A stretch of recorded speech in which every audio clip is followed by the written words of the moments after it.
Welcome to Cyber Survivor. I'm Dan Dodson, the host, and today I'm joined by my friend, mentor, and current Fortified board member, Paul Connolly. Paul, welcome to the pod. Thanks, Dan. Good to be here. Yeah, I'm excited for this conversation. I was thinking last night that, this weekend, your Florida Gators and my Red Raiders may collide if we both make it to the Elite Eight. So hopefully we both make it there, but I got to tell you, I'll be rooting for Tech.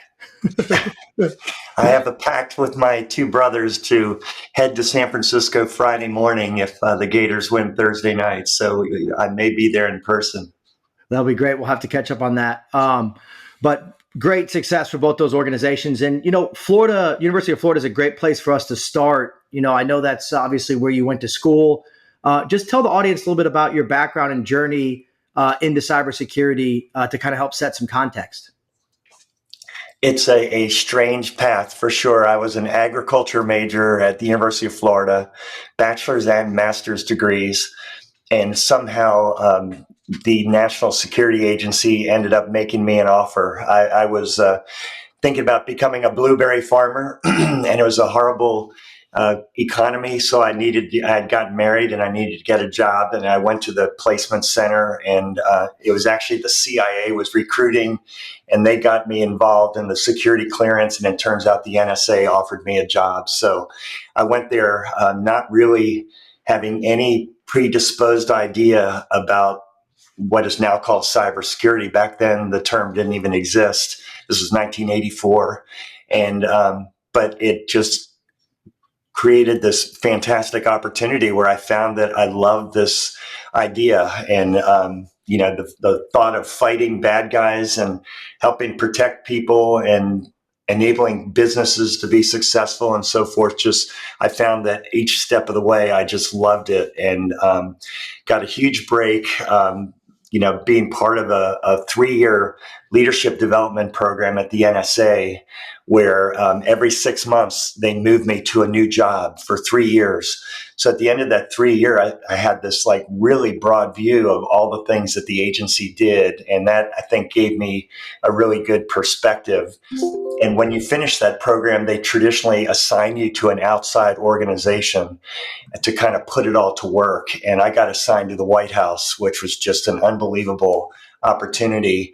And it led to an opportunity to stay at the White House and become, in effect, their first CISO. Back then that term didn't even exist. This was like the late 1980s. But got the chance to build the first program focused on the security of communications and computer systems that supported the president and the National Security Council and Air Force One and all of that. So pretty heady stuff for a young guy who had studied agriculture. But that just put me on a path where that's, dedicated my whole career to that. I ended up staying for 9 years, got to work under 3 presidents, and then decided I didn't want to stay in federal service. And I went to work for Price Waterhouse, which quickly became Price Waterhouse Coopers. And that was another great opportunity. I worked with financial services firms, manufacturing, some government, but mostly private sector. And again, just learned a lot. And that's where I started getting experience being in the room, for C-level and board meetings where they were talking about this. And this is the early days where companies were just starting to understand that they needed to start focusing and investing in this area. So that was a great experience. But the best part about it was my very last project. We won a big assessment job for this big healthcare company in Nashville called HCA. And I'd never been to Nashville. It was my first healthcare client. And from the very beginning, I can remember calling my wife from home from my hotel room saying, there's something different about security when it comes to healthcare, because people's lives are on the line if you don't do it well. And just love the company, love the culture and the dedication, the focus on taking care of people. And at the end of our assessment, one of our recommendations was you really need to get serious. You need to start a program. You need to hire a CISO. And they offered me the job, and it took me all of 5 seconds to say yes. I think the first thing I said was, could I call my wife? And then I said yes. And that was 2002. And I just could not have imagined a better opportunity than the second time of getting to start up a program and be the first CISO for a big high risk organization. So great experiences and sold me for life on being focused on healthcare for sure.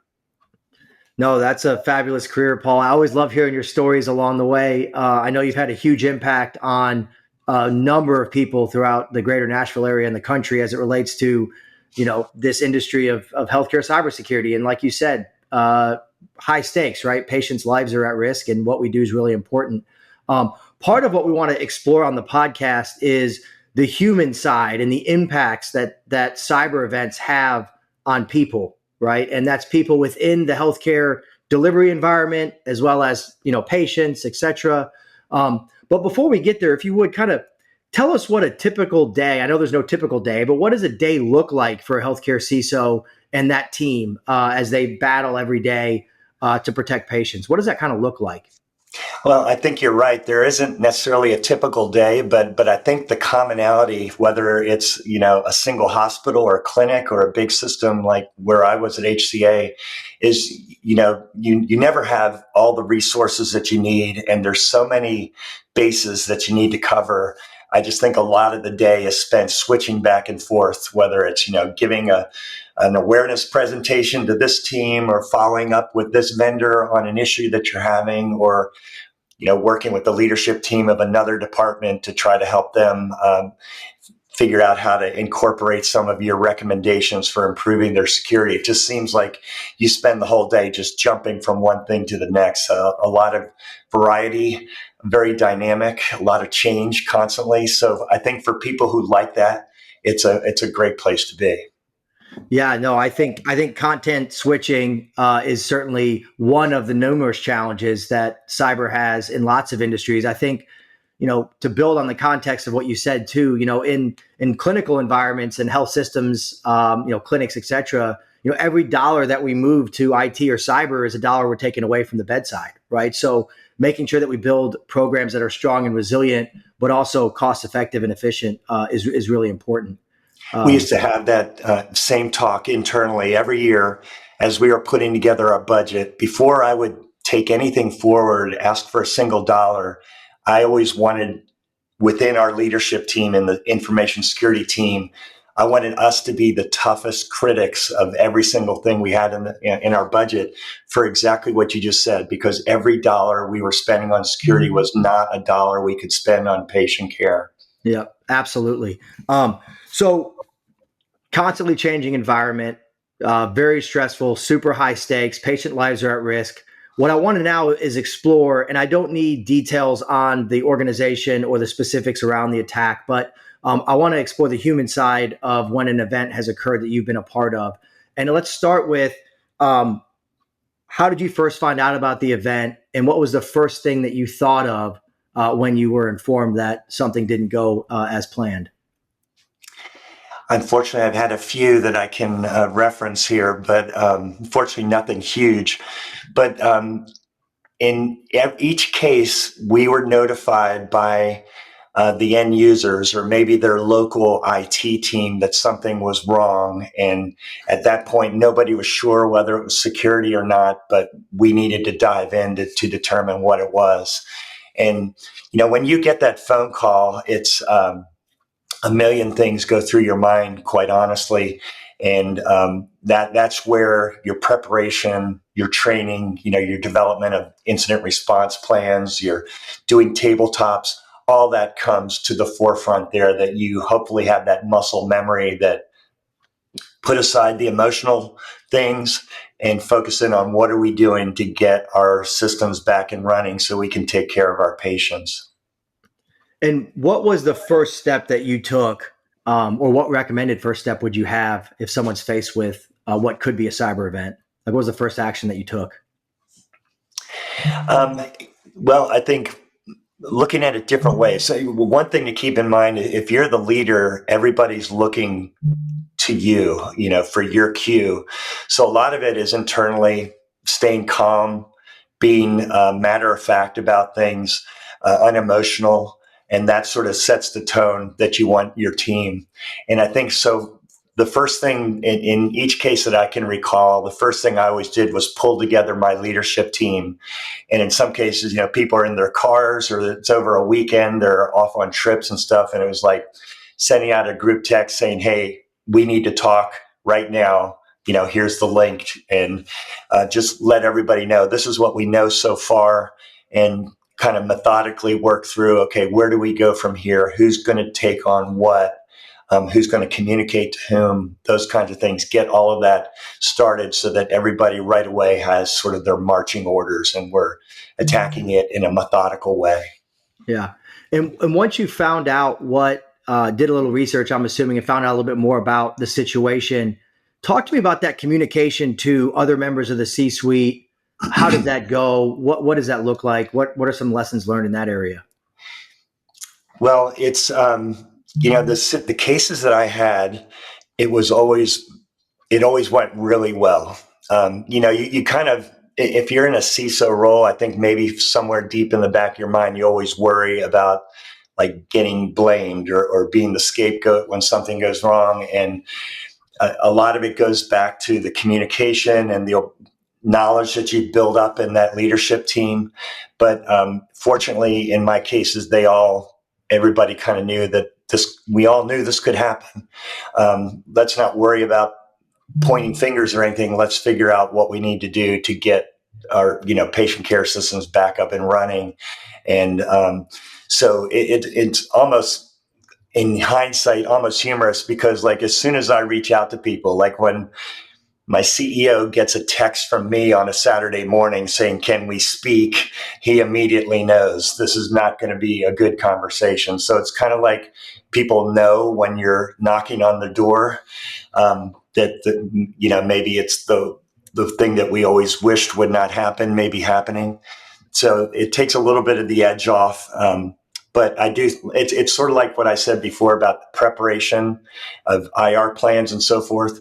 It's the preparation of educating those leaders so that they know that this should not be a surprise. No matter how much we do, there's always a risk out there that something like this could happen. And then coming across the right way. I keep saying no emotions, but it's important, I think, to just be calm and collected and factual and not speculating on things, and just saying, okay, here's what we know. Here's what we're trying to find out. This is what we're working on. I'll get back to you, in the next 2 hours as soon as we have these, this additional information. That kind of thing, I think, sort of sets a tone. No, I think that's right. I mean, we were talking to a previous guest, and one of the things that they had experienced was that the team that's actually in charge of bringing operations back online and minimizing the disruption in an environment that is not strongly built like the one you're describing, people have huge anxiety, right? And they're concerned about their jobs and was it their fault and the finger pointing. And so I love what you're saying, because, setting the context before an event with colleagues around this might happen. We have a plan. We've tabletopped it. We have the experience. No one wants to go through this, but creating those relationships ahead of time, I think, is critical. And then as a leader, reassuring everybody that, we're going to work through this and not confusing, to what you said, kind of what you know and what you don't know. And just being upfront about that and really fact-based. That's great. It is really hard to not feel that way. Like, you're the person in charge. And when something goes wrong, it's hard to not feel like, I failed and this could cost me my job, or this will be a black mark on my record for the rest of my career. And you just sort of have to put that stuff to the side, as you just said, and focus on what's the mission here. Let's focus there. And I think that really helps. Yeah, absolutely. And as far as, coordination or communication with, the clinical leadership, right? And any coordination with that, how has that gone well for you, and what recommendations do you have? Because again, ultimately, healthcare organizations exist to provide care in these communities, right? And we're very reliant on technology to deliver care today. There's a lot of positive things that has created, but it's pretty disruptive if that technology is not available for any reason. And so how has those conversations gone, or how have you handled the communication with the clinicians? They've always gone really well. And in my experience, we always included the clinical leaders along with our business leaders, when we were discussing our strategy and, doing tabletop exercises and so forth, we would do them at the hospital level, at the clinic level. And it's, everybody wants to do the right thing. And every single person knows that what we need to do is make sure we're taking care of our patients. And I found that the clinical leaders are well versed in how to handle emergencies, how to handle downtime procedures, and things like that. So in some ways, it was sort of like flipping a switch. It does, as you said, it does make it really hard for them, especially if an event goes on and on and on. Like fortunately, we never had one of these big ransomware events that last weeks at a time. But that obviously, with each passing day, it gets more and more difficult. But the clinical leaders are right there. In my experience, they were right there at the table trying to come up with solutions, finding workarounds. But obviously, their focus was on the patient care side of it, whereas, I'm working on investigating what happened and determining the point of entry, and can we eradicate them from the network and get a clean bill of health and start rebuilding our systems, and working with the CIO on things like that. So it's a good complementary mix, I think, that everyone's at the table together, and it's kind of like the clinical leaders are saying, okay, this is what we're doing, and the CIOs like, this is what we're doing on the IT side, and so forth. Working through it together like that really helps. Yeah, and it sounds like kind of building that relationship, obviously built up before you're in one of these situations is critical. I hear a lot of challenge in what I'll call kind of translation, Paul, which what I mean by that is taking cyber initiative speak, whether that's technical or strategic, and translating it so that clinical leaders and frontline physicians and nurses, et cetera, kind of understand the why behind the cybersecurity programs that we're building. And it sounds like getting that across to them and having a partnership pre-event is critical. What have you found successful in helping kind of make that translation for the clinical leaders? No, you are so right, Dan. I kind of feel like a cybersecurity leader, you've got to be a master of languages. It's whether it's how you communicate with your board or your senior executives or the clinicians or the workforce. It all takes different languages, and you've got to speak in the language that's going to connect with those individuals. And you're right when you talked about building the relationship with the clinical leaders. Over 20 years in my last CISO role in healthcare, I went through almost like a transition where in the beginning, the clinical leaders were kind of like, don't bother me with this stuff. We're busy. We're taking care of our patients. And then came realization that, this could really affect the way we take care of our patients. And the thought process that, cybersecurity is part of patient safety. It's part of patient care. And once we kind of cleared that hurdle, the clinicians, who are brilliant people, they're all looking for ways for, okay, how do we make this security stuff work in the way that I want to take care of my patients? And we develop really good relationships. And strangely enough, having a couple of events that fortunately were not major really got everybody on board. Like, hey, this can happen to us too. We really need to focus on how we're going to handle it. So in a backwards sort of way, having a couple small events early on really helped us sort of win over the clinicians and the workforce. Yeah, no, I think that's a really great point too, because a lot of times I think across the organization, they don't realize that we're battling every day, right? And there's some little events that we, as cyber practitioners and our teams, defend against, right? And there's really no disruption. So I think part of what I'm hearing you say is use some of those use cases as educational opportunities with other colleagues to help with some of that translation so that they understand that, look, this was contained, this was great, this was not impactful to clinical care, but these are the types of things that we're working through, constantly as a team, so that they can kind of help put some context into, impacts that could happen during an event. Absolutely. Yeah, it's kind of like the what's in it for me for clinicians is anything that could get in the way of their ability to take care of their patients. is a problem. And when they recognize that they can help prevent cybersecurity from being one of those obstacles, they really do get on board. Yeah, no, that's important, especially with, a lot of the attack vectors still remain a human component of that, right? I mean, Yes. phishing, which, for the audience is an email that's fake that somebody clicks on. That's the large entry point today. It's like the number one attack vector. So, the better we can educate everybody within the organization and have people think that cyber is everybody's responsibility, not just the security teams or the CISOs or the IT's team, depending on the structure of the organization. It's really everybody's responsibility to understand it, to buy into the program.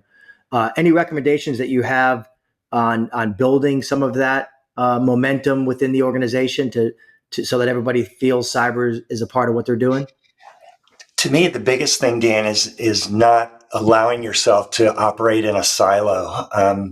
The more you get out there, the more, HCA at 190 hospitals. I had a personal goal of visiting 1/3 of them every year, so that on a 3-year cycle, I would get to every single one of our hospitals. And nothing replaces the value of walking around and meeting people and meeting the physicians, so that if something happens and you have to reach out to them, they're like, oh, I know Paul. He was here last year or whatever. So building those relationships, we were big on having like a governance committee. So if we were thinking about making a change, let's say we wanted to change from 8-character passwords to 12, we wouldn't just go out and change the policy and announce it. We would get groups of a governance group together with everything from physicians and hospital leaders and clinic leaders and nurses, and as well as, IT and internal audit and all those other business functions. We would get their opinion and weigh the pros and cons and try to figure out the way that we could deploy it that would have the least impact. And I think by involving people in those key decisions, they took more ownership and they knew that we were listening. And sometimes we had to do things that, because of the risk, we have to make a change here that's going to not be comfortable. But they knew we at least listened to their feedback, and we're trying to find ways to mitigate it. So I think that's the biggest thing, is that, being an evangelist, getting out there and meeting people and getting their feedback. Yeah, I mean, look, everybody loves to be listened to and be heard, right? And so if they can be part of that process, and we're balancing with, humans being a critical element to any strong cybersecurity program, listening to them and getting them buy-in so that they can be an advocate, across the organization for what we're doing. To your point, even if they don't like necessarily the outcome, as we're balancing risk with, cyber capabilities, I think that's a really important thing. What would you say? Have you ever been in a situation where you had a clinical leader that was questioning cybersecurity, and you'd had to have a conversation with them around, the importance of it? Is any tips or tricks? Again, because I think what I hear, Paul, is so much of this kind of, again, this translation concept of like, how do we get them to understand the why behind the things it is that we're doing? Yeah, I think there are several things. When I first arrived in my last CISO role, which was a healthcare company, the team was referred to as Dr. No, because we always said no to things. And that was something that first, before we tried to change anything out externally, we looked internally within our group and said, we've got to change our culture away from being the people who are obstacles and the people who are always saying no, to partners who recognize that there's a clinical goal here or there's a business goal, and we've got a security goal, and we want to bring them all together, and let's work together to figure out how to do this. And we had I won't say his name, but he's become a friend over the years. But we had a doctor in a hospital in Denver who was very technically savvy and very outspoken about some of the things that we were doing that just did not make sense from his perspective. And he was an ER physician. So I had a call with him trying to work through it. And he said, hey, come out to Denver and spend a day with me. So I flew out to Denver and spent a shift trailing behind him in the emergency room, which, oh my gosh, was that ever a learning experience for me. And I saw like how this was back in the early 2000s, like how many times he had to enter his password and log in again. And I came away from that with pages of notes on things that we had to get better at. And, we deployed single sign-on and a solution called Tap and Go where they could tap their badge and it would log them in. And doing that, I think, showed him that I was willing to listen. And it also, all that time that we were talking together, I was telling him about, well, why we're trying to do this, what the risk was. So it was mutually beneficial. And from that point on, he became like our biggest advocate. And I mentioned the governance group we had before. He was a key person on that group, and he would rip us apart if we had something that had not been thought out well. But if he understood why we were doing it and could see that we had tried to work through the best possible way to do it, then he would be 100% behind us, and he would line up all the physicians and in that division. And so it was creating relationships like that really made the huge difference. And it's like you said, it's explaining the why, it's listening to their feedback, and it's recognizing that both of us have the same goal, and that is the best possible care for our patients and doing it in a safe way. So it took time, but we ended up having tremendous clinical champions for what we were trying to do. Yeah, that's so important. I love that advice to get out and round and spend time to understand, bidirectionally understand what some of the challenges are, right? And I think as we zoom out a little bit and we recognize that, healthcare over the last, 10, 15 years has just exploded as it relates to the digitization of health, obviously EHRs, systems. And, for a lot of people don't realize that, healthcare organizations run a lot of systems. It's not like one application, right? And so there's an interconnectivity, talking about logging in and passwords. I mean, these are very complex environments from an IT and cyber perspective, but also from a clinical perspective. And so I love that advice of, putting yourself in the other person's shoes and really understanding what their day looks like, so you can figure out how to tweak your cyber strategy to maybe fit into that in a more cohesive way. Again, in the concept of protecting patients. So I appreciate that. That's great. It sounds like some of those events kind of, changed your perspective as far as how you were leading the cyber strategy. So that's great. I appreciate that. I want to zoom out just a little bit, Paul, and talk about the macro environment. Obviously, you've been around healthcare cybersecurity for years. You've seen as an industry opportunities where we've improved as an industry and opportunities that we still have in front of us. What are some of the areas that you've seen healthcare organizations make progress in as it relates to cybersecurity and protecting patients? My experience and things that I've seen is there is a lot more maybe partnership in achieving the goals. And I think on one side, on the information security team side, I think the modern information security leaders and teams recognize they've got to integrate with the clinical side, the business side, to be successful. You can't just, run a program in a silo, like I said, we were in the early years. And so I think that's been a positive, is that you've got the security leaders reaching out. And then on the other side, I think the business leaders, the clinical leaders, they recognize that this is really important. We can't just hope that it won't happen to us and go about business as usual. We've got to make this part of how we operate. So I think that combination has created this much better partnership than there used to be. And I think that partnership just drives better security across the board. It's being factored into purchase decisions. It's being built into standard operating procedures. You've got, doctors and nurses taking part in cyber tabletop exercises, just things like that help defend, help prepare, help recover. I think everybody seems to be getting on board much more. No, I would agree. I think there's definitely been progress in that area.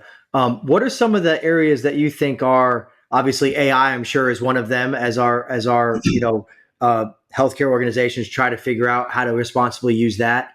Other areas that you see are kind of in front of us from a cybersecurity program perspective? I really worry that there's a lot of haves and have-nots in healthcare. I had the luxury of being at a huge system and a team of more than 200 people, and even that was not enough. And I can't tell you how many times I've read an article about a small system or a community hospital or something and just thought to myself, like, how in the world are they doing this? Um, so I'm glad for organizations like yours that kind of provide support for smaller organizations and augment what an organization is able to do for its own and bring in high level expertise. I think that's the biggest challenge, is that there's just, like I said before, there's so many bases that you have to cover in healthcare. And I know other industries as well, but healthcare just feels like so much is at stake. And any one of those, if you allow any one of those bases to become a weak point, it can be what undoes it for you.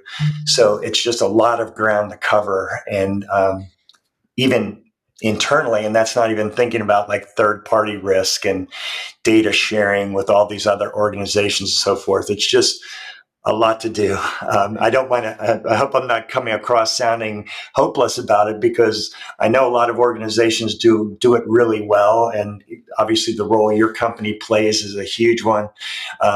So I do think that it's achievable. It just takes focus and support, and I just worry that not everybody gets it. Yeah, I think that is certainly a challenge that the industry has, especially as you think about mid-market and smaller organizations, getting the talent, understanding how to put together a program. And I think too that where I've seen progress, but I think there's more opportunity at the healthcare ecosystem level, is being more pragmatic about the cyber program that we have. Right, there's a lot of blocking and tackling that isn't necessarily the biggest, shiniest object, but that can reduce the most amount of risk. Right, we see lots of organizations chase the next future technology or try to do something that is more robust for advanced cybersecurity programs, when you may not be doing what we call the fundamentals, which is like patching and educating your users, and get working with the clinical staff to get the downtime so that you can be protected, and managing legacy applications and some of the things that provide a lot of vulnerabilities. It's sometimes focused on the new shiny thing that organizations frankly aren't ready for. It's not that they're bad, it's just that we're not ready to do that yet. And so being more methodical about the fundamentals, I think, is where you're going to reduce the most risk, at least in the mid-market. Yeah, I agree. The basic blocking and tackling covers such a big percentage of the risk, but it's not the high profile, exciting stuff, and sometimes it's easy to overlook it. But that's the basics is probably also less expensive. There's a lot of reasons to focus on the core before you start reaching out to the extras. That's right. I think that's right. And also, there's a ton of advanced technology out there that can reduce risk, but the way that you actually do reduce risk is by people and process and operationalizing it. Right. I can't tell you, Paul, how many times I've seen organizations that have cutting edge technology and no one's monitoring it. No one's managing it. No one's making sure that it's working in concert with other areas of their program. Right. Like, I always tell people, like, if we're going to make the investment and again, move money from the bedside to cyber, we need to do it in partnership with obviously the clinical and other leaders within the organization, but we also have to support it so that we actually get the risk reduction we're looking to achieve. Absolutely. And you said a key word there, partnership. The partnership also goes outside when you think about things like the HISAC and organizations that share information. I think in healthcare, it really needs to be addressed as a community. Yeah, for sure. So, Paul, if we put our patient hats on, so everybody is a patient at some point. Hopefully, not for anything too severe, but as a patient and someone that's been in healthcare cyber for a long time, like, how worried are you about cybersecurity? We see these headlines of clinical care being disrupted for weeks at a time. For our patients, like, how worried should they be about disruptions to care in their communities? It really does worry me.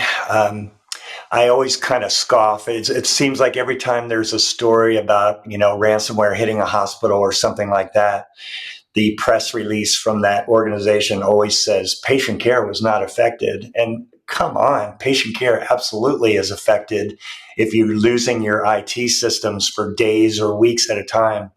So I think we've been fortunate that we haven't had deaths. And I don't want to sound like the Grim Reaper here, but if you think about how critical technology and data is today to how we care for patients, to have that suddenly taken away or potentially modified, I just worry that that's sort of what we're up against. So I'm so glad that there's so much growing focus on doing the right thing from a cybersecurity perspective, and the tools and the services are getting better and better.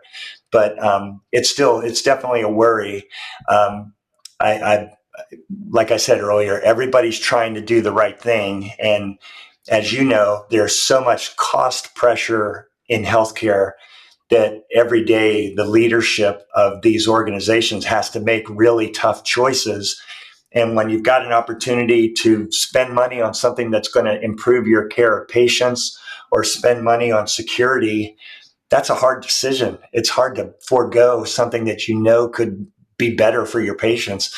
So oftentimes security gets, deprioritized, and that just creates this growing risk. So hopefully as a community, we'll continue to share resources, we'll continue to get better. Manufacturers are making more secure medical devices. There's a lot of good things happening that make me optimistic, but I still do worry about the patient care side of it for sure.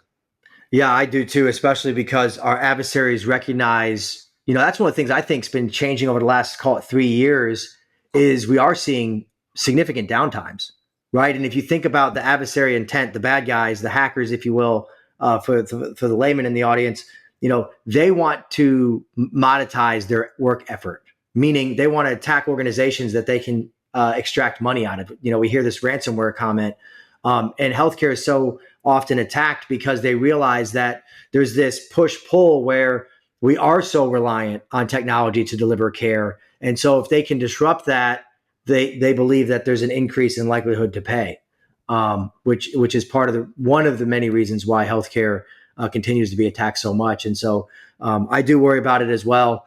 I do think that, especially for our rural parts of the U.S., Paul, where there's not very many healthcare providers, right? You think about, Nashville, and you think about Dallas and other major cities. And if something were to happen, there's other organizations you can go seek care at, right? Not everybody has that luxury across the country. So it's certainly something that we're going to continue to fight together as an industry for many, many years to come.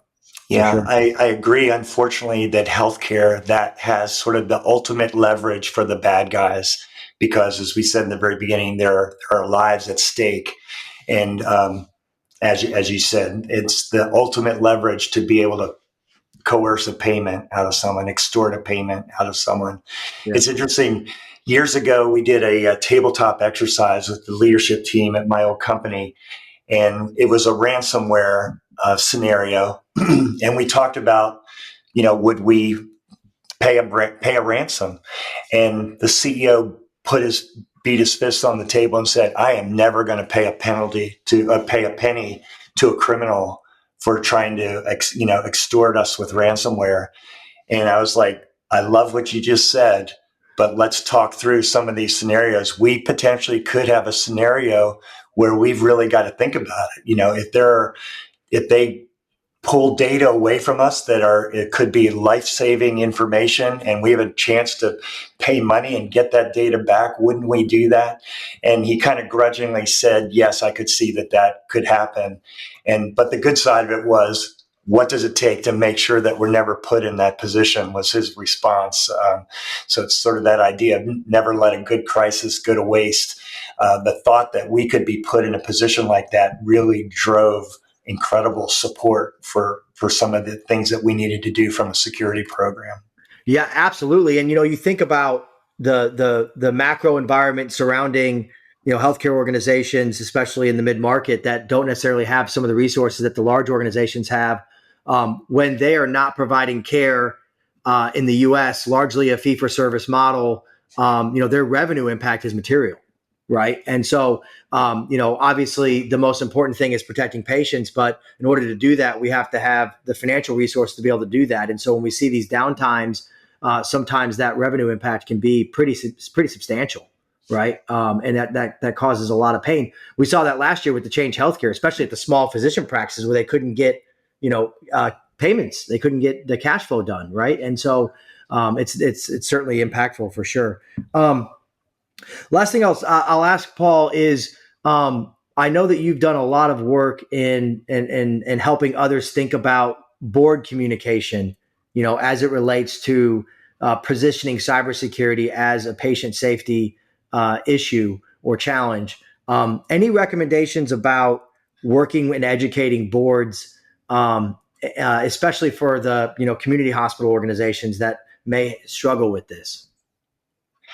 I think a lot of it goes back to something you said earlier, Dan, when you talked about explaining the why.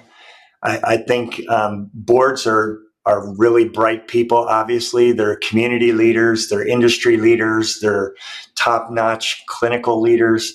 But the chances are they're not high technology and certainly not cybersecurity leaders. So I kind of felt like every opportunity I had to communicate, whether it was senior executives or our board, part of my job was educating them. So explaining the why, as you said, helping them understand what we're up against and what we're doing about it and where we're doing well and where we're not doing well, and where they can help. It's kind of like those 4 or 5 things are what I always tried to home in on.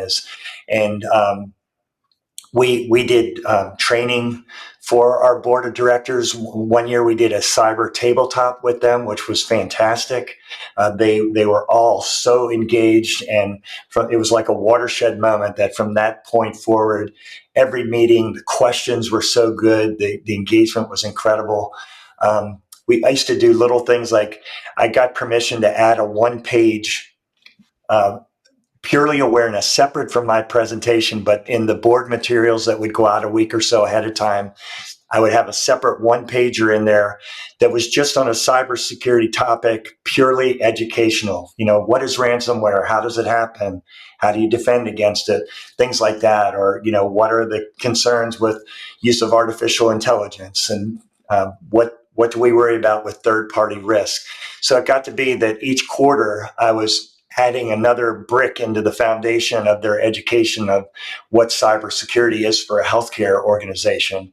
And I think over time, it all added up. So it's educating them, explaining the why, being consistent in how you communicate with them. Like from one quarterly meeting to the next, I kind of followed the same general outline of what I was presenting, usually 4 or 5 slides. What's happening in the threat world and our exposures? What are we doing about it? Where are we being successful? Where are we struggling? Where do we need help? Those 4 or 5 things, as I said, and they got more comfortable with me. They started feeling more open about asking questions, and the questions got better and better. So I think you have to sort of look at it as a long-term effort, but every opportunity you get, I use the analogy of putting another brick in the foundation. Every opportunity you get, help them understand something different, something new, add another one in there, explain the why. Sorry, I'm starting to ramble here, but no, I think that's really important, Paul, because board members, to your point, are used to understanding risk in a consistent way, whether it's financial risk or clinical risk, the risk of weather or downtime, depending geography where you're at. Like they're used to understanding some of that, risk as a concept. And so consistently reporting, kind of like financial reports, right? They come out in the same format, and you may tweak it not often, but everyone understands when you do that. But that familiarity and that comfort that somebody begins to understand, okay, now I can comprehend the risk profile and understand how it changes over time. So I appreciate you sharing that consistency message, because I think that's often lost, that we try to bend our communication based on what's happening in our environment or in the macro environment, and that just adds more chaos to that translation challenge that we see Yes. with board members. So that's great. Well, Paul, thank you so much for the time. Anything else that you want to add or anything else that you would say as we wrap up? Just to go back to the point that we talked about earlier about community, and for folks who are in cybersecurity in the healthcare space, we just remember that there's a huge community out there. We're all grappling with the same challenges, and people want to help. I think cybersecurity is an area where there's no competitors. If I can help the hospital across the street do a better job, I'm going to help them. And I think everybody feels that way. So don't hesitate to reach out to your peers and colleagues in different areas and share information to help each other raise the water level. That's great, Paul. Really appreciate it. Thank you so much for the time today and your insights, and hope you have a great rest of the day. You too. Thanks, Dan. Go Gators. Yeah.